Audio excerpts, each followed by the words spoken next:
ఇప్పుడు స్వామివారికి తిరువాభరణాలని అలంకరిస్తున్నారు. స్వామి అలంకార ప్రియుడు. మనము స్వామివారి పురుష సూక్త ప్రకారము మనము స్వామివారికి షోడశోపచారం చేసేటప్పుడు ఈ ఆభరణాలు పెట్టేటప్పుడు గురుస్వామి గారు ఒక శ్లోకం ఉంటుంది. అది ఏం శ్లోకం అంటే, ఓం తస్మాత్ యజ్ఞత్ సర్వహుతః ఉచస్సామాని జిజిగ్నిరే చాందగం సిజిగ్నిరే తస్మాత్ యజుస్తస్మాదజాయత హిరణ్యహార కేయూర గ్రైవేయ మణికంకణై సుహారం భూషణైర్యుక్తం గృహాణ పురుషోత్తమ. ఓం శ్రీ హరిహరపుత్ర అయ్యప్ప స్వామినే నమః. ఆభరణాన్ని సమర్పయామి అంటూ మనం పూజలు చేసుకునేటప్పుడు మన మెళ్ళలో ఉన్న ఆభరణాలు తీసుకుని స్వామివారికి వాటిని ప్రోక్షణ చేసి స్వామివారి మెళ్ళలో వేస్తాం. స్వామివారికి బంగారు ఆభరణాలని మనం అలంకరిస్తాం. అలాగే పందులరాజు పంపించిన ఆభరణాలని స్వామివారికి అలంకారం చేస్తున్నారు. 3 మాలలు వారి మెడలో వేస్తున్నారు. 2 కత్తులు ఉంటాయి. స్వామివారి అక్కడ అలంకారాలు స్వామివారి దగ్గర పెడుతున్నారు. వారి ముఖం ఉంటుంది, వారి కవచం ఉంటుంది, వారి కిరీటం ఉంటుంది, వజ్ర వైడూర్యాలు ఉంటాయి, మణి రత్నాలు ఉంటాయి. ఇవన్నీ కూడా స్వామివారికి అలంకారం చేస్తుంటారు. ఈ పెట్టెల్లో తిరువాభరణ పెట్టెల్లో వచ్చినాయి. అందరూ కూడా అక్కడ వేచి ఉన్నారు. స్వామివారికి అలంకారం జరుగుతుంది. ఆ విగ్రహమూర్తిని, ఆ దివ్య సుందరమూర్తిని, ఆ చిన్ముద్రధారిని ఆ ఆభరణాల మీద చూసి దర్శనం చేసుకోవాలి అని ఆ కళ్ళు ఎదురు చూస్తూ ఉన్నాయి. ఎందుకు ఈ కనులు స్వామిని దివ్యమంగళ విగ్రహాన్ని చూడనిదే, ఎందుకు ఈ హృదయం స్వామి నీ గుడి కట్టనిదే అనుకుంటూ అందరూ కూడా వేచి చూస్తూ ఉన్నారు. ఆ స్వామిని చూడాలి, ఆనందించాలి, ధరించాలి. అక్కడ ఎప్పుడైతే ఉన్న భక్తుల ఆ భక్త సముదాయం అంతా కూడా వాళ్ళ దృష్టి, వాళ్ళ చూపు అంతా కూడా ఆభరణాలు వచ్చేసినాయి కదా. ఈ ఆభరణాలు రాగానే, తలుపు తెరవంగానే, స్వామివారికి ఆరతి ఇవ్వగానే వాళ్ళందరూ తెరిచారు. చూడండి, తలుపులు తెరిచారు. అందరూ కూడా చక్కగా స్వామివారి దర్శనం చేసుకుంటారు. ఓం ఆభరణ ప్రియనే శరణమయ్యప్ప, ఓం హరిహరసుతనే శరణమయ్యప్ప, ఓం ఆపద్బాంధవనే శరణమయ్యప్ప, ఓం పందుల రాజకుమారనే శరణమయ్యప్ప, ఓం తిరువాభరణ ప్రియనే శరణమయ్యప్ప, ఓం శ్రీ స్వామి శరణమయ్యప్ప, ఓం శ్రీ త్రైలోకాక్షకనే శరణమయ్యప్ప. చూడండి, అక్కడ స్వామివారు శంఖాన్ని మోగిస్తున్నారు. శంఖం మోగిస్తుంటే ఓంకారం వస్తుంది. ఆ శంఖనాదంతో ఆ ప్రాంగణం అంతా కూడా అద్భుతమైన శక్తి ఏర్పడుతుంది. ఆ శంఖం మోగించడంలో అది మామూలు విషయం కాదు. ఎంతో ఊపిరి తీసుకోవాలి. నాభిలోంచి ఆ ఊపిరి తీసుకుని ఆ శంఖానాదాన్ని అలా మోగిస్తూ ఉండాలి. ఓం శంఖానాద ప్రియనే శరణమయ్యప్ప. స్వామివారి నామాల్లో, సహస్రనామాల్లో, అక్షరంలో, అష్టోత్తరాల్లో, శరణఘోషంలో ఏమేమి నామాలు వస్తాయో అన్నీ కూడా స్వామివారి సన్నిధానంలో జరుగుతూ ఉన్నాయి. స్వామి గారు అందరూ కూడా చక్కగా దర్శనం చేసుకున్నారు. ఎంత చూసినా కూడా తనివి తీరదు. ఆ స్వామిని ఎంత చూసినా కూడా ఇంకా చూడాలి అని అనిపిస్తుంది. కానీ ఆ చిన్ముద్రధారిని, ఆ మణికంఠుణ్ణి, ఆ స్వామిని ఎందుకు ఈ కన్నులు స్వామిని నిన్ను చూడనిదే అని ఉంటుంది. అలా స్వామివారి అక్కడ వారికి అలంకారం జరుగుతూ ఉంది.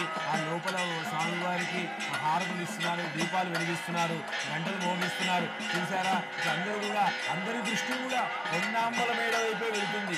కాంతిమల జ్యోతి వైపు అందరూ కూడా అటు వెళ్తున్నారు. అక్కడ ఆ జ్యోతిని చూడాలి.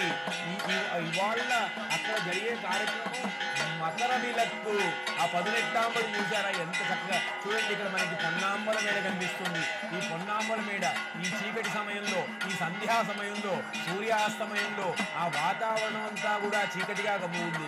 ఇప్పుడు అక్కడ వెలిగే జ్యోతే మనకి జ్ఞానజ్యోతి, ఆత్మజ్యోతి. ఈ చీకటి అనే అంధకారంలో నుంచి వెలుగులోకి వెళ్ళాలి అనేది ఇవాళ ఈ ఉత్తరాయణ పుణ్యకాలంలో ఈ సమయంలో ఇప్పటి నుంచి ఆ జ్ఞానజ్యోతిని చూసి అందరూ కూడా భక్తులందరూ కూడా తమ యొక్క జీవితంలో మార్పు తెచ్చుకుంటారు. చూస్తున్నారు జ్యోతి స్వరూపమే శరణప్ప. చూడండి చక్కగా ఎంత చక్కగా కనిపిస్తుందో. ఓం శ్రీ స్వామియే శరణమయ్యప్ప. అలా 3 సార్లు ఆ జ్యోతి స్వరూపం కనిపిస్తూ ఉంటారు స్వామివారు. మనకి ఇప్పుడు ఒకసారి దర్శనం ఇచ్చారు. అందరూ కూడా ఆ దర్శనాన్ని చూసి ఆనందాన్ని పొందారు. చక్కగా చూడండి ఎంత చక్కగా కనిపించిందో జ్యోతి స్వరూపం. ఓం శ్రీ స్వామియే శరణమయ్యప్ప, హరిహర సుతనే శరణమయ్యప్ప, ఆపద్బాంధవనే శరణమయ్యప్ప, అనాథరక్షకనే శరణమయ్యప్ప. జ్యోతి దర్శనం ఎంత దేదీప్యమానంగా వచ్చింది. ఆ జ్యోతియే మన జీవితంలో ఈ ఆత్మలో ప్రవేశించి మనకి ఆత్మజ్ఞానాన్ని ప్రసంగి ఆత్మజ్యోతి చీకటి అనే అంధకారంలోంచి వెలుగులోకి తీసుకొచ్చిన ఆ జ్యోతి స్వరూపమే శరణమయ్యప్ప.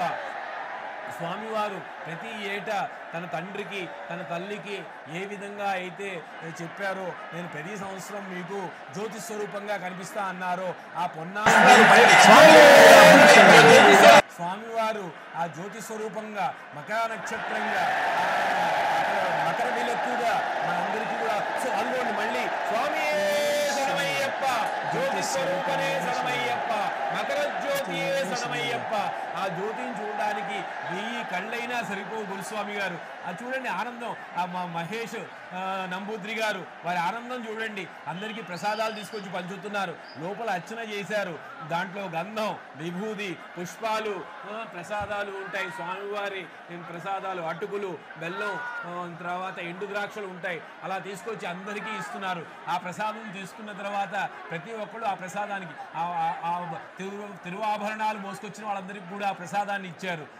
ఇప్పుడు స్వామివారికి తిరువాభరణాలని అలంకరిస్తున్నారు. స్వామి అలంకార ప్రియుడు. మనము స్వామివారి పురుష సూక్త ప్రకారం మనము స్వామివారికి షోడశోపచారం చేసేటప్పుడు ఈ ఆభరణాలు పెట్టేటప్పుడు గురుస్వామి గారు ఒక శ్లోకం ఉంటుంది. అది ఏం శ్లోకం అంటే, ఓం తస్మాత్ సర్వహుతః ఉచస్రామాని జిజిగ్నిరే చాందగం సిజిగ్నిరే తస్మాత్ యజుస్తస్మాద్ అజాయత హిరణ్యహార కేయూర గ్రైవేయ మణికంకణై సుహారం భూషణైర్యుక్తం గృహాణ పురుషోత్తమ. ఓం శ్రీ హరిహరపుత్ర అయ్యప్ప స్వామినే నమః. ఆభరణాన్ని సమర్పయామి అంటూ మనం పూజలు చేసుకునేటప్పుడు మన మెళ్ళలో ఉన్న ఆభరణాలు తీసుకుని స్వామివారికి వాటిని ప్రోక్షణ చేసి స్వామివారి మెళ్ళలో వేస్తాం. స్వామివారికి బంగారు ఆభరణాలని మనం అలంకరిస్తాం. అలాగే పందులరాజు పంపించిన ఆభరణాలని స్వామివారికి అలంకారం చేస్తున్నారు. 3 మాలలు వారి మెడలో వేస్తున్నారు. 2 కత్తులు ఉంటాయి. స్వామివారి అక్కడ అలంకారాలు స్వామివారి దగ్గర పెడుతున్నారు. వారి ముఖం ఉంటుంది, వారి కవచం ఉంటుంది, వారి కిరీటం ఉంటుంది, వజ్ర వైడూర్యాలు ఉంటాయి, మణి రత్నాలు ఉంటాయి. ఇవన్నీ కూడా స్వామివారికి అలంకారం చేస్తుంటారు. ఈ పెట్టెల్లో తిరువాభరణ పెట్టెల్లో వచ్చినాయి. అందరూ కూడా అక్కడ వేచి ఉన్నారు. స్వామివారికి అలంకారం జరుగుతుంది. ఆ విగ్రహమూర్తిని, ఆ దివ్య సుందరమూర్తిని, ఆ చిన్ముద్రధారిని ఆ ఆభరణాల మీద చూసి దర్శనం చేసుకోవాలి అని ఆ కళ్ళు ఎదురు చూస్తూ ఉన్నాయి. ఎందుకు ఈ కనులు స్వామిని దివ్యమంగళ విగ్రహాన్ని చూడనిదే, ఎందుకు ఈ హృదయం స్వామి నీ గుడి గట్టనిదే అనుకుంటూ అందరూ కూడా వేచి చూస్తూ ఉన్నారు. ఆ స్వామిని చూడాలి, ఆనందించాలి, ధరించాలి. వీళ్ళు అక్కడ ఎప్పుడైతే ఉన్న భక్తుల ఆ భక్త సముదాయం అంతా కూడా వాళ్ళ దృష్టి, వాళ్ళ చూపు అంతా కూడా ఆభరణాలు వచ్చేసినాయి కదా. ఈ ఆభరణాలు రాగానే, తలుపు తెరవంగానే, స్వామివారికి ఆరతి ఇవ్వగానే వాళ్ళందరూ తెరిచారు. చూడండి, తలుపులు తెరిచారు. అందరూ కూడా చక్కగా స్వామివారి దర్శనం చేసుకుంటారు. ఓం ఆభరణ ప్రియనే శరణమయ్యప్ప, ఓం హరిహరసుతనే శరణమయ్యప్ప, ఓం ఆపద్బాంధవనే శరణమయ్యప్ప, ఓం పందుల రాజకుమారనే శరణమయ్యప్ప, ఓం తిరువాభరణ ప్రియనే శరణమయ్యప్ప, ఓం శ్రీ స్వామి శరణమయ్యప్ప, ఓం శ్రీ త్రైలోక రక్షకనే శరణమయ్యప్ప. చూడండి, అక్కడ స్వామివారు శంఖాన్ని మోగిస్తున్నారు. శంఖం మోగిస్తుంటే ఓంకారం వస్తుంది. ఆ శంఖనాదంతో ఆ ప్రాణం అంతా కూడా అద్భుతమైన శక్తి ఏర్పడుతుంది. ఆ శంఖం మోగించడంలో అది మామూలు విషయం కాదు. ఎంతో ఊపిరిని తీసుకోవాలి. నాభిలోంచి ఆ ఊపిరిని తీసుకుని ఆ శంఖనాదాన్ని అలా మోగిస్తూ ఉండాలి. ఆయన ఓం శంఖనాద ప్రియనే శరణమయ్యప్ప. స్వామివారి నామాల్లో, సహస్రనామాల్లో, అక్షరంలో, అష్టోత్తరాల్లో, శరణఘోషంలో ఏమేమి నామాలు వస్తాయో అన్నీ కూడా స్వామివారి సన్నిధానంలో జరుగుతూ ఉన్నాయి. స్వామి గారు అందరూ కూడా చక్కగా దర్శనం చేసుకున్నారు. ఎంత చూసినా కూడా తనివి తీరదు. ఆ స్వామిని ఎంత చూసినా కూడా ఇంకా చూడాలి అని అనిపిస్తుంది. కానీ ఆ ఆ చిన్ముకుదారిని, ఆ మణికంఠుణ్ణి, ఆ స్వామిని ఎందుకు ఈ కన్నులు స్వామిని నిన్ను చూడనిదే అని ఉంటుంది. అలా స్వామివారి ఇక్కడ అక్కడ వారికి అలంకారం జరుగుతూ ఉంది. ఆ లోపల స్వామివారికి హారతులు ఇస్తున్నారు, దీపాలు వెలిగిస్తున్నారు, గంటలు మోగిస్తున్నారు. చూసారా, అందరూ కూడా అందరి దృష్టి కూడా పొన్నాంబల మేడ వైపే వెళ్తుంది. కాంతిమల జ్యోతి వైపు అందరూ కూడా అటు వెళ్తున్నారు. అక్కడ ఆ జ్యోతిని చూడాలి. ఇవాళ అక్కడ జరిగే కార్యక్రమం మకర విలక్కు. ఆ పదునెట్టాంబలు చూసారా ఎంత చక్కగా. చూడండి, ఇక్కడ మనకి పొన్నాంబల మేడ కనిపిస్తుంది. ఈ పొన్నాంబల మేడ ఈ చీకటి సమయంలో, ఈ సంధ్యా సమయంలో, సూర్యాస్తమయంలో ఆ వాతావరణం అంతా కూడా చీకటిగా కమ్ముంది. ఇప్పుడు అక్కడ వెలిగే జ్యోతే మనకి జ్ఞానజ్యోతి, ఆత్మజ్యోతి.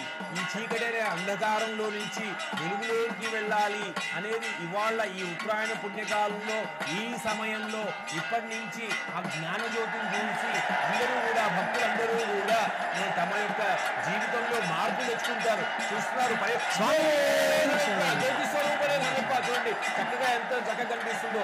ఓం శ్రీ స్వామియే శరణమయ్యప్ప. అలా 3 సార్లు ఆ జ్యోతి స్వరూపం కనిపిస్తూ ఉంటారు స్వామివారు. మనకి ఇప్పుడు ఒకసారి దర్శనం ఇచ్చారు. అందరూ కూడా ఆ దర్శనాన్ని చూసి ఆనందాన్ని పొందారు. చక్కగా చూడండి ఎంత చక్కగా కనిపించిందో జ్యోతి స్వరూపం. ఓం శ్రీ స్వామియే శరణమయ్యప్ప.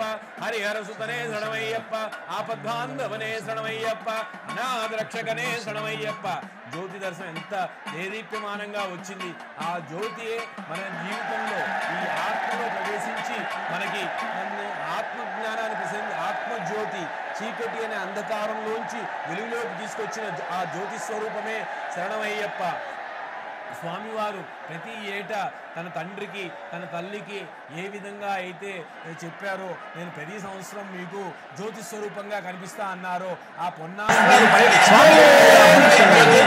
స్వామివారు ఆ జ్యోతి స్వరూపంగా మకర నక్షత్రంగా మకర విలక్కుగా మనందరికీ కూడా అందుకోండి. మళ్ళీ స్వామి శరణమయ్యప్ప, జ్యోతి స్వరూపనే శరణమయ్యప్ప, మకర జ్యోతి.